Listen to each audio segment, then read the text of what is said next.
अल्हम्दुलिल्लाहि वहदह वस्सलातु वस्सलामु अला मन ला नबिय्य बअद।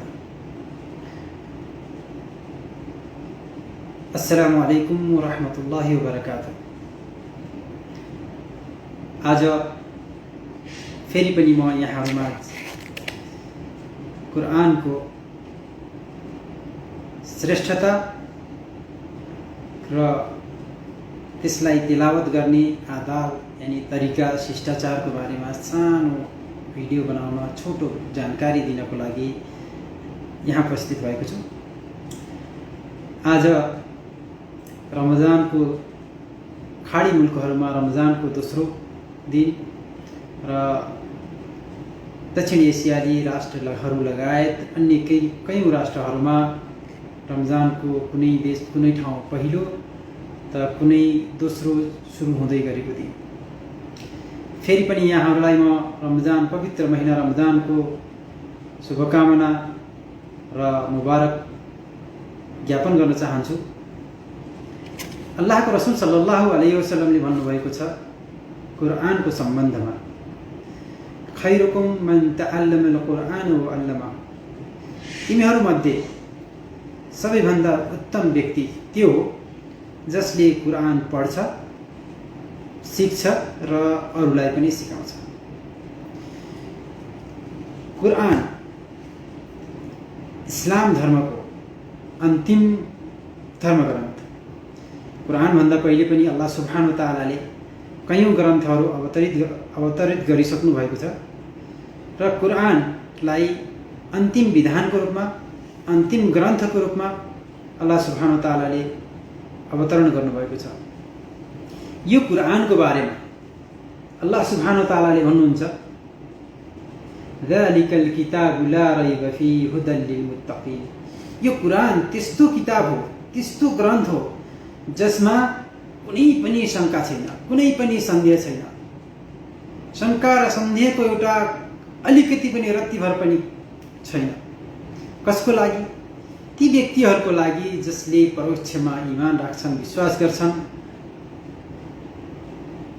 तिनीहरूको लागि मार्गदर्शन पनि हो, मार्गदर्शन पनि हो। यो कुरान मार्गदर्शन मात्रै नभएर यो मुमिनहरूको लागि शिफा र अत्याचारीहरूको लागि यो नुकसानदेह चीज पनि हो। किनकि अत्याचारीहरूको लागि यसले गाइड गरेको छ, बताएको छ कि तिमी यदि अत्याचार गर्छौ भनेपछि तिमीले यसको बदलामा नराम्रो सजाय पाउनेछौ, तिमीले यसको बदलामा नरकको सजाय भोग्नु पर्नेछ। अत्याचार गरेको बदलामा विश्वास नगरेको कारण, ईमान नल्याएको कारण। त यो अत्यन्तै महत्त्वपूर्ण ग्रन्थ हो कुरान, इस्लामको अन्तिम ग्रन्थ। अल्लाह सुब्हानहु व तआलाले जब सबैभन्दा पहिले कुरानको पहिलो आयत मुहम्मद सल्लल्लाहु अलैहि वसल्लम माथि अवतरण गर्नुभयो, त्यति बेला सबैभन्दा पहिलो शब्द नै इक्रा भन्ने आएको थियो। अल्लाहको पहिलो आदेश नै इक्रा थियो। इक्राको अर्थ हुन्छ कि पढ, यानी पढ्नु। यो कुरानलाई पढ्न भनेर अवतरण गरिएको छ, अल्लाहको तर्फबाट पढ्नको लागि पठाइएको हो। यो ग्रन्थ पढ्न, सम्झिन र यसलाई व्यवहारमा लागू गर्नको लागि पठाइएको। आज मुस्लिमहरू मध्येको ठूलो समूहले यसलाई एउटा उच्च ठाउँमा सम्हालेर प्याक गरेर लपेटेर त राखेको हुन्छ, तर पढ्दैन। यसमा के लेखिएको छ त्यो कुरो बुझ्दैन। के भन्न खोजिएको छ, कुरानले के माग गरेको छ, अल्लाहले हामीलाई यस कुरानको माध्यमबाट के कुरा बताउन चाहनु भएको छ, हामीलाई कसरी गाइड गर्नु भएको छ, हाम्रो लागि के जायज छ र के नाजायज छ, के उपयुक्त छ र के अनुपयुक्त छ भन्ने कुरा यस कुरानले हामीलाई बताउँछ। यो परिपूर्ण संविधान हो, अल्लाहको तर्फबाट पठाइएको। यसमा कुनै पनि कमी, कमजोरी र शंका उपशंकाका कुराहरू छैन। यसमा वैज्ञानिक, आर्थिक, राजनीतिक, सांस्कृतिक, सामाजिक, नैतिक लगायत सम्पूर्ण कुराहरू समेटिएका छन्। यही कुरानका व्याख्या हदीसका किताबहरूमा आएको छ। हदीसका किताबहरूमा छन् मुहम्मद सल्लल्लाहु अलैहि वसल्लमले भन्नुभएको छ, हदीसमा सही बुखारीको 5027 नम्बरको हदीसमा भन्नुभएको छ, तिनीहरूमध्ये उत्तम व्यक्ति त्यो हो जसले कुरान पढ्छ, कुरान सिक्छ र सिकाउँछ। कुरान यसको श्रेष्ठताको बारेमा कुरो गरौँ भने कयामतको दिन यो मान्छेहरूको लागि आफ्ना कुरान पढ्नेवालाहरूको लागि सिफारिसी बन्नेछ। यसले सिफारिस गर्नेछ। जसले कुरान तेलावत गर्नेछ, कुरान पढ्नेछ र कुरानलाई आफ्नो व्यवहारमा लागू गरेको हुनेछ, त्यसको लागि फाइदै फाइदा छ। कुरान तेलावत मात्रै गरेको पनि पुण्य छ। मुहम्मद सल्लल्लाहु अलैहि वसल्लमले भन्नुभएको छ, अलिफ लाम मिम, म भन्दैन कि अलिफ लाम मिम एउटा शब्द हो। अलिफ एउटै अक्षर हो। अलिफ एउटा अक्षर, लाम एउटा अक्षर, मिम एउटा अक्षर हो। यी प्रत्येकको अलग्गै अर्थ र गहिरो सन्देश छ। यी प्रत्येक एउटा एक अक्षर पढेको बदलामा अल्लाह सुब्हानहु व तआलाले 10 देखि लिएर 700 गुणासम्म यसको प्रतिफल दिनुहुन्छ। संसारमा कुरान पढ्नेहरूको लागि कयामतको दिन कुरानले भन्नेछ, कुरान पढ्दै जाऊ, तिम्रो गन्तव्य त्यही हुनेछ, तिम्रो गन्तव्य स्थान त्यही हुनेछ जहाँ तिम्रो कुरान पढ्ने कुरान पढाइ रुक्नेछ। पढ्दै जाऊ र सिँढी चढ्दै जाऊ, जन्नतको सिँढी चढ्दै जाऊ, स्वर्गको सिँढी चढ्दै जाऊ। पवित्र कुरानले कयामतको दिन आफ्नो पढ्नेवालाहरूलाई सिफारिस गर्नेछ। त्यसै गरी यो कुरानले मान्छेहरूको हृदयको रोगलाई, हृदयमा भएको सङ्कुचित खराब चिजहरूलाई पनि उपचार गर्ने गर्छ। यो कुरानका प्रत्येक सुराहरूको आफ्नै महत्त्व छ। प्रत्येक आयतहरूको आफ्नै महत्त्व छ।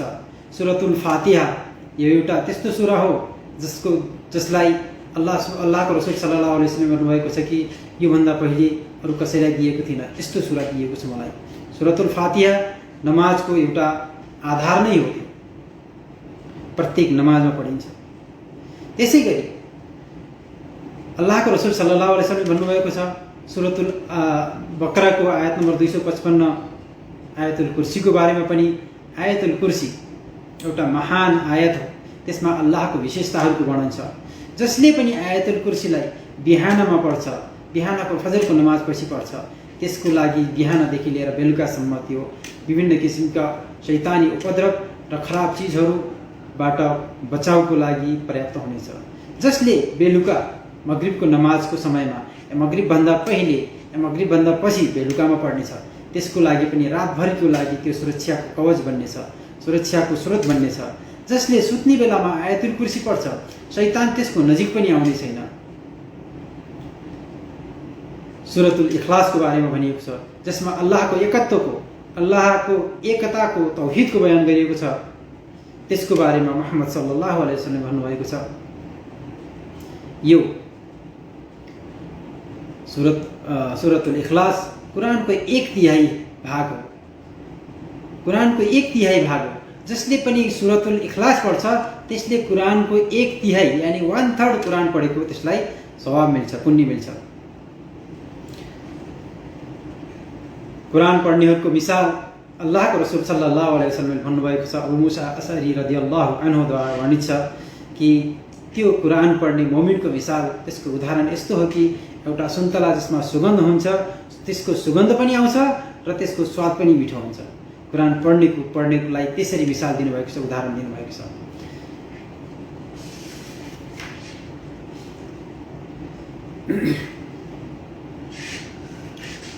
अनि कुरान पढ्नको लागि यो रमजान अत्यन्तै मुबारक र पवित्र महिना भएको कारणले यसमा कुरान पढेको अत्यन्तै धेरै पुण्य र सवाब मिल्छ। र कुरान पढ्नको लागि अदब र तरिका छ।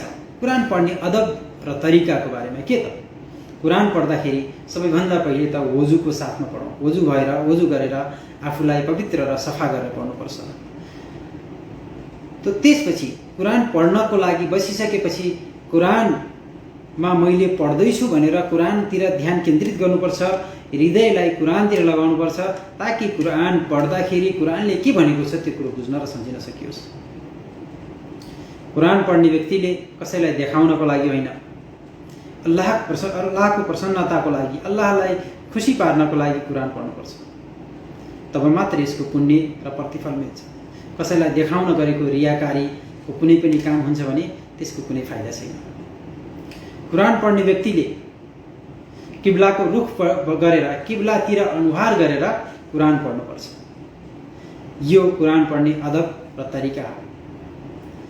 कुरान पढ्दाखेरि आफ्नो आसपासमा भएका कसैलाई पनि डिस्टर्ब हुने किसिमले, उनीहरूलाई असर गर्ने किसिमले उच्च आवाजमा कुरान पढ्नु हुँदैन।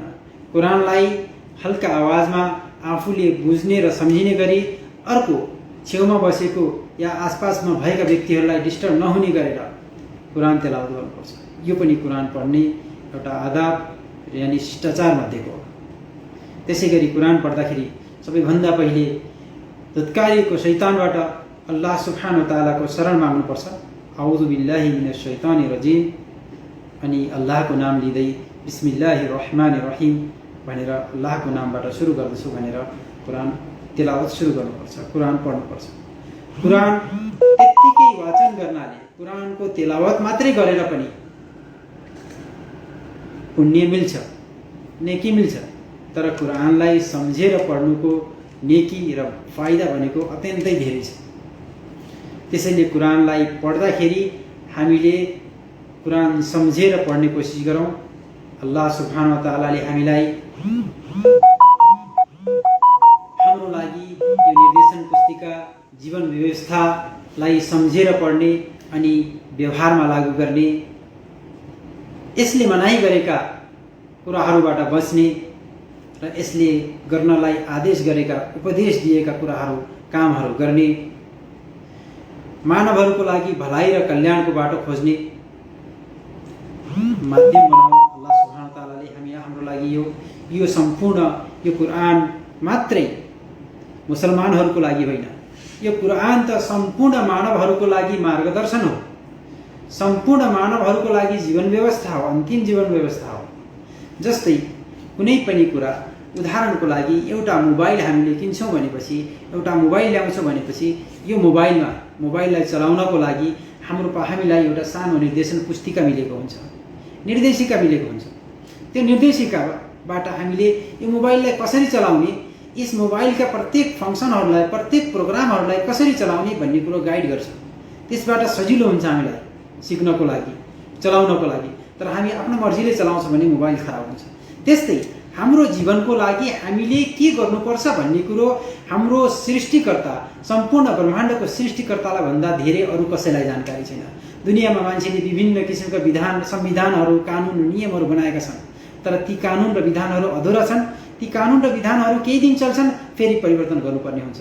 तर यो विधान, यो संविधान अल्लाहको तर्फबाट पठाइएको 1400 वर्ष बितिसक्दा पनि यसको महत्त्व पहिले जत्तिकै थियो त्यत्तिकै अहिले पनि महत्त्व छ।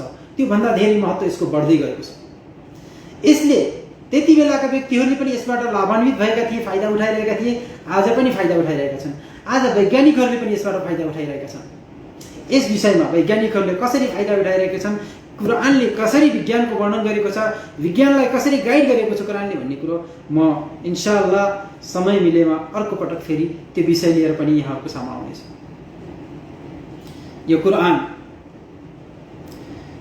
पढ्नको लागि विभिन्न भाषाहरूमा, विश्वका विभिन्न भाषाहरूमा अनुवाद भइसकेको छ। धेरै मान्छेहरूले सोच्छन् कि कुरान त अरबीमा छ या उर्दूमा छ, गैर मुस्लिमहरूले पढ्न सकिँदैन। यो गैर मुस्लिमहरूको लागि पनि हो र मुस्लिमहरूको लागि पनि हो, सबैको लागि यो कुरान।